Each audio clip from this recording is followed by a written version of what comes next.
Welcome to our deep dive. Today we're going to be looking into something pretty different.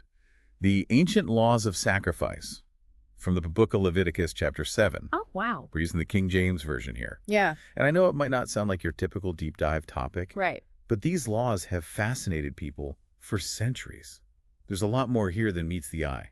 Yeah, what's really interesting about this chapter is it goes beyond those well-known burnt offerings. It really dives into these really intricate details about different types of sacrifices, like trespass offerings, sin offerings, peace offerings. Okay. And each one has its own set of instructions. It's almost like an ancient blueprint for how to connect with the divine. Okay, so we've got this whole spectrum of sacrifices then. Why so many variations? What makes them so distinct from each other? Well, it seems that these categories reflected different ways of approaching atonement Yeah. and expressing gratitude. So like trespass offerings, for instance, those were probably for when you did something wrong to another person. Okay. Whereas sin offerings were more for violations against God.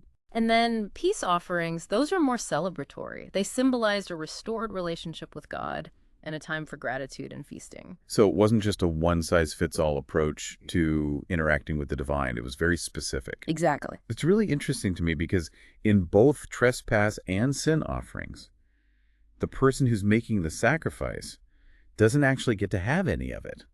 The sacrifice is divided between the altar for God and then the priest. Why is that? That's a really great observation. And it kind of points to a fundamental aspect of those sacrifices, right? They weren't about, personal gain or enjoying a feast. Like you said, they were about acknowledging you did something wrong, seeking forgiveness, and making amends. It was a time for introspection, repentance, not celebration. Right, so you're not really throwing a party when you're atoning for something. Exactly. It's more solemn. But then we have the peace offerings, which are much more communal and celebratory. Absolutely. With a peace offering, you're signifying that you've restored your right relationship with God. You're giving thanks, and you're experiencing a sense of harmony. And in those instances, the person making the offering actually did get to partake in the sacrificial meal. Almost a beautiful image of communion, sharing a meal with the divine. Okay, so we got these different categories, each one with a specific purpose. But Leviticus doesn't just stop there. It goes into these really granular detail. And some of the instructions are pretty surprising. Like, for example, only the fat of the animal was burned on the altar. What's the significance of the fat? It's a really good question, and it's one that leads to a lot of really interesting interpretations. Some scholars believe that fat, being the richest and most desirable part of the animal, was seen as the most fitting offering for God, like reserving the most delicious part of your meal for an honored guest. And then there are the prohibitions. Yeah. Things that were strictly forbidden. Blood, for instance, was completely off limits. And so was the fat from an animal that died naturally. Why these specific prohibitions? It is intriguing, isn't it? It's very likely that there are multiple factors at play. Hygiene was obviously very crucial, especially back then. Yeah, of course. But there's also this strong symbolic element as well, suggesting a desire to maintain that ritual purity and distinguish these sacrifices from ordinary life. It's about creating that clear boundary between the sacred and the profane. And there were even rules about how long you could keep the leftovers from the peace offering. It had to be eaten that day or the next. Anything remaining on the third day had to be burned. Yeah. Why such strict time limits? This really delves into that concept of ritual purity and sanctity of the sacrifice. The belief might have been that the offering lost its sacredness after a certain amount of time. Oh. And consuming it after that point would have been inappropriate, even disrespectful. The offering's power had kind of an expiration date. Fascinating. So these ancient laws weren't just about the act of sacrifice itself. Right. They encompassed the whole process. Every detail was carefully prescribed, from the type of offering to the preparation and the consumption. It's like every element carries symbolic weight. Yeah, and that level of detail speaks volumes about how important ritual and intentionality were in their approach to connecting with the divine. It wasn't a casual or spontaneous act. It was very deliberate, imbued with meaning and significance. Now, we can't talk about Leviticus Chapter 7 without talking about the priest's share. The text explicitly states that the priest gets the breast and the right shoulder of the peace offering. What was that all about? Was it payment for services, a symbolic gesture, or something else? It's a question that's puzzled scholars for a very long time. Yeah. And it speaks to that complex relationship between the priests, the people making the offerings, and God. Yeah. On the one hand, it could be seen as compensation, recognizing the priest's expertise in facilitating the sacrifice and making sure it was done correctly. They were the intermediaries between the people and the divine. Right. So it recognizes their specialized knowledge Yes. and the role they played. But you said there was also a symbolic dimension. What might that be? Well, remember, the peace offering was all about restoring a right relationship with God, experiencing communion and harmony. So by having a part in the offering, the priest becomes part of that communion, symbolizing how the whole community is interconnected in this sacred act. So they're woven into the very fabric of the ritual, Exactly. representing a link between the human and the divine. But their role goes beyond just the mechanics of the sacrifice. You're absolutely right. There's a much deeper layer here. Think of it this way. The priest becomes a living embodiment of that connection between the people and God. By sharing in the offering, they're not just getting payment, they're participating in the restoration of that sacred bond. Oh, I see. So it elevates their role from just a service provider to a vital part of the spiritual ecosystem. That's a really interesting way to look at it. It's not just transactional. Right. It's a symbolic act that strengthens that connection. Precisely. And it wasn't just about individual piety. Right. It was a collective effort to maintain that connection with the divine. Everyone played a role. The priest was just at the heart of it. Okay, so we've got these ancient laws, full of symbolism, meticulous instructions, even a little mystery. But how did people back then understand them? Luckily, we have a bit of a window into that thanks to Matthew Henry. He was an 18th century biblical commentator, and he offered some insights into Leviticus. Yeah, Matthew Henry. Those commentaries are so valuable. He had this way of making these ancient texts come alive, extracting the deeper meaning and making them relevant to people at the time. And one thing that he pointed out was a difference in flexibility between peace offerings and those atonement sacrifices. Yeah. The atonement sacrifices are very rigid, almost like a contract. Yeah. But the peace offerings seem to allow more individual expression, more freedom in how they were carried out. What do you make of that? That's a really insightful observation, and it makes us think about the difference between repentance versus gratitude and celebration. Perhaps the idea is that when you're atoning, you're following a very specific path, acknowledging a specific transgression. But when you're expressing gratitude, there's more room for personal expression, celebrating in a way that feels true to you. It's almost like the context, the emotional and spiritual context shaped the very structure of the ritual itself. It's a fascinating thought. Maybe it reflects this idea that repentance needs structure, almost a legalistic approach. Yeah. But gratitude and celebration can be more free-flowing, more personalized. It's aligning the outward form of the ritual with the internal state of the person making the offering. Exactly. And that leads to a really interesting question. How do we approach these states today, repentance, gratitude, celebration, in our own lives? Yeah. Do we have rituals or practices that help us go through those feelings, express them? That's a good question. It makes you wonder if we have any modern parallels to these ancient practices, even though we're not offering animal sacrifices. Do we still engage in these symbolic acts that help us connect with something larger, whether it's spiritual or just a sense of shared humanity? It's definitely something to think about, We may not be offering sacrifices, literally, but the underlying human experiences, guilt, forgiveness, gratitude, that desire to connect with something beyond the everyday, those haven't gone anywhere. Maybe we just express them in different ways. And that's what makes this deep dive into Leviticus so interesting. It's not just about ancient history. It's about exploring these timeless human experiences and how they've been expressed throughout time. It's like we're holding a mirror up to ourselves, using the past to understand the present. It really is amazing how these ancient texts can still offer so much to think about. They challenge us to look beyond the surface, to uncover the deeper meaning that goes through centuries. They do. No. Okay, so we've covered a lot. We've explored the different types of sacrifices, the instructions, the prohibitions, even delved into some deeper symbolism and interpretations. But before we wrap up this part of our deep dive, there's this one detail I want to highlight, and I think it's going to lead us into a much deeper discussion. Oh, I'm intrigued. What is it? It's about those leftovers again. Specifically, what happened to them if they weren't eaten within that 2-day time frame. The text says they have to be burned, but it doesn't just say burned. It uses a very specific and frankly unsettling word. Uh-oh. What's that? Abomination. Oh, wow. Yeah, the word definitely jumps out. It suggests it's not just about being wasteful. It's a sense of ritual impurity, something that's deeply offensive to God. It's like crossing the line, doing something profoundly wrong. And it raises some big questions. Why such a strong reaction? Yeah. What was it about those leftovers, specifically on that third day, that made them so problematic? What transformed something acceptable into something so taboo? Yeah, it really is like a puzzle.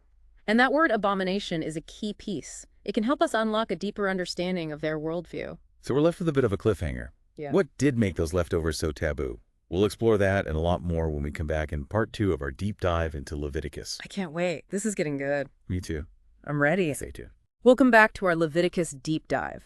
You know, when we left off, we were talking about that word abomination and why those leftover peace offerings were considered an abomination on that third day. It's almost like a riddle, isn't it? Yeah. What was so special about day 3 that those leftovers suddenly became forbidden and ritually impure? Exploring these ancient texts is kind of like piecing together a puzzle, you know? We have these pieces of information, these rules, these prohibitions, but the logic behind them, the why, is often hidden beneath the surface. So we have to become detectives, looking for clues and connections. One clue that might help us here is that emphasis on time in these rituals. Okay. Remember how peace offerings had to be eaten within a certain time frame? Right. That day or the next? And anything remaining on the third day had to be burned. Had to be burned, yeah. It's like the offering had a shelf life when it came to its purity. Like a spiritual expiration date. Yeah, exactly. And maybe that's the key to understanding this abomination idea. What if the idea was that as time went on, the offering lost its sacredness? It lost that connection to the sacrifice and that communion with God. And so to eat it after that point would be disrespectful, almost a violation. It's an interesting interpretation. It definitely aligns with that emphasis on ritual purity and separating the sacred and the profane that we see throughout Leviticus. You know, these laws were given in a time where keeping those things separate was super important. Yeah, it's like those leftovers become a symbol of something that's no longer pure, no longer acceptable. To eat them would be like blurring the lines, bringing that impurity into yourself. That's a fascinating way to think about it. The idea that time itself can change the ritual status of something, turning it from sacred to profane. It makes you wonder how we view time and ritual in our own lives today. Do we have any practices that are time-bound as well, where the timing is super important to the meaning? That is an excellent question. You know, we might not have these strict rules about eating sacrifices anymore, but we do have rituals tied to certain days or times, holidays, religious observances, even cultural traditions. They all kind of have this feeling that they're more powerful when they're done at the right time. Yeah, like there's a window for them to be the most meaningful. Exactly. Outside that window, the energy changes, the meaning changes. It's like the timing is woven into the ritual. Absolutely. Okay, so we've got this idea of abomination and this connection between time and purity. But there's one more piece of the puzzle that we haven't really looked at yet. The priests, remember they got a specific portion of the peace offering, the breast and the right shoulder. Right. What made that portion so special? Was it just practical, like payment? Or was there something more symbolic going on there? Yeah, or maybe a little bit of both. Probably. It could be seen as a way of paying the priest for their services, recognizing their expertise in how to perform the sacrifice and make sure it was done right. They were like the go-betweens for the people and God. Right, so it recognizes their knowledge and skill. Exactly. But like most things in Leviticus, there's also a deeper symbolic meaning. And we have to remember that the peace offering was all about restoring that relationship with God. That communion and harmony. Yes. And when the priest takes part in the offering, they become part of that communion. It's a symbol of how the whole community is connected in this act. It highlights their role as a mediator between the human and the divine. Exactly. And it's a big responsibility. It makes sense that they would get a special part of the offering. It's not just a reward. It's an acknowledgement of their role. Right. It's a powerful reminder that these rituals were a community effort, a way for everyone to connect with God. And the priest was at the center of it all. This whole idea of the priest's role makes me think, what if we expand that concept beyond an actual religious leader? What if priest was a metaphor for anything that helps us connect to something bigger than ourselves? Oh, I like that. You know, like a teacher, a mentor, a piece of art, a profound experience in nature. Anything that makes us feel awe and wonder. Yeah, they become like our personal guides. Right. They help us understand ourselves and the world better. They show us the things in a new way. It's a beautiful way to think about it. And they remind us that we're not alone, that there's something more connecting all of us. Whether you call it the divine or the universe or just the human spirit. It's like we're all part of this giant web of existence. And these priests help us see those connections. It's an amazing feeling to realize we're part of something so much bigger than ourselves. Yeah. Okay. So we talked about the abomination and this connection between time and ritual purity. And we've even considered the metaphorical role of the priest in our own lives. It's amazing how much depth there is to this chapter. It really makes us think differently about how we relate to the sacred, to ritual, to the world around us. It's like we're uncovering these ancient layers of meaning. Yeah. And with each layer, we find something new. Absolutely. Every discovery leads to new questions and deeper insights. Before we go too far, maybe we should pause here. But get ready, because in part 3, we're going to go even deeper into Leviticus chapter 7. Yeah. We're going to talk about forbidden foods, explore the idea of ritual purity, and uncover even more hidden treasures in this text. This is where it gets really exciting. I can't wait. Welcome back to the Deep Dive. We're wrapping up our exploration of Leviticus chapter 7, and we've saved some of the most interesting stuff for last. I'm ready. Good. What I found fascinating about this chapter is that it goes beyond just like a list of rules. It gives us a glimpse into a whole way of seeing the world. You know how these people understood their relationship with the divine? Right. It was a huge part of their lives. Exactly. And one thing that stood out to me was this whole idea of certain foods being forbidden. Like we talk about blood and the fat from animals that died naturally being off limits. Yeah. We discuss hygiene and the symbolism of purity as possible reasons. But I feel like there might be even more to it than that. Yeah. One theory is that these rules were all about making those sacrificial animals special, setting them apart from the animals people ate every day. It's like they were saying, these animals are different, they're sacred. You wouldn't treat them the same way you'd treat your regular food. So it's about maintaining that boundary between the sacred and the everyday. Exactly. And don't forget, food was really important in ancient Israel. It wasn't just about eating. It was part of their rituals, their social lives, their whole culture. Right. Food was a big deal. It was a way to connect with God and with each other. It was how they lived out their faith. Like every meal was a chance to reaffirm their beliefs. Yeah, exactly. And these rules about certain foods would have made that connection to the sacred even stronger. Okay, so we've got these forbidden foods, this focus on ritual purity. But there's another part of Leviticus chapter 7 that I found really interesting. All those instructions about who could eat the sacrifice and when. It wasn't just a free-for-all, right? No, definitely not. Peace offerings had to be eaten that day or the next. Anything left over on day 3 had to be burned. And not everyone was allowed to eat it in the first place. Only people who were considered ritually pure. It's like there was this whole system of purity built into the way they ate the sacrifice. The timing, the people, the mindset, it had to be just right. It makes you realize that eating wasn't just a physical thing. It was spiritual too. Absolutely. And it goes back to what we've been saying this whole time. It was about being intentional. Approaching these rituals with care and respect. Every detail mattered. It wasn't just going through the motions. It was about really being present in that moment, being aware of what you were doing and your own state of being. Something really beautiful about that. Yeah, it was about aligning yourself with the ritual, creating that harmony between you and the divine. And that's something we can still learn from today. Even if we don't do animal sacrifices anymore, it's about bringing that intentionality and mindfulness to our own rituals and practices, whatever they may be. I think that's so important, It's about understanding that even simple actions can be powerful. If we approach them with awareness and respect, we can bring a sense of the sacred into our everyday lives. And through that, maybe we can connect to something bigger than ourselves, whether it's something spiritual or just that sense of being part of something larger.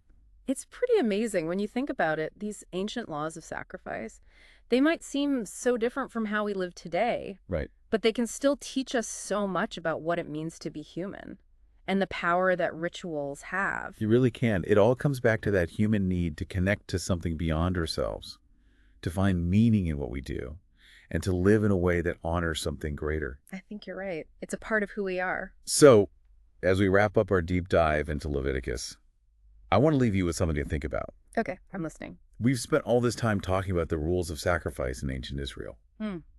But what if we step back for a minute and think about the bigger idea of offering? What does it mean to make an offering? Not in a religious way, but just in our everyday lives. That's a great question. It makes you think about how this ancient concept can still be relevant today. What if we see offering as any act of giving? Giving something of ourselves without expecting anything in return. It could be an act of kindness, sharing our creativity, making a commitment to something we believe in, or just being there for someone who needs us. It's about putting our energy and our heart into something meaningful, something that makes a difference in the world. Exactly. And isn't that what those sacrifices were really all about? Recognizing something bigger than yourself, expressing your gratitude, and trying to live the right way. It was about making the world better through your actions. And maybe by thinking about these ancient practices, we can find ways to make our own offerings today. Find ways to live with more purpose, to give more freely, and to make our own mark on the world. That's a great way to put it. Thanks for joining us on this deep dive into Leviticus. It's been a pleasure. I hope you'll join us next time as we explore another fascinating topic. Until then, keep exploring, keep asking questions, and keep searching for those deeper meanings all around you.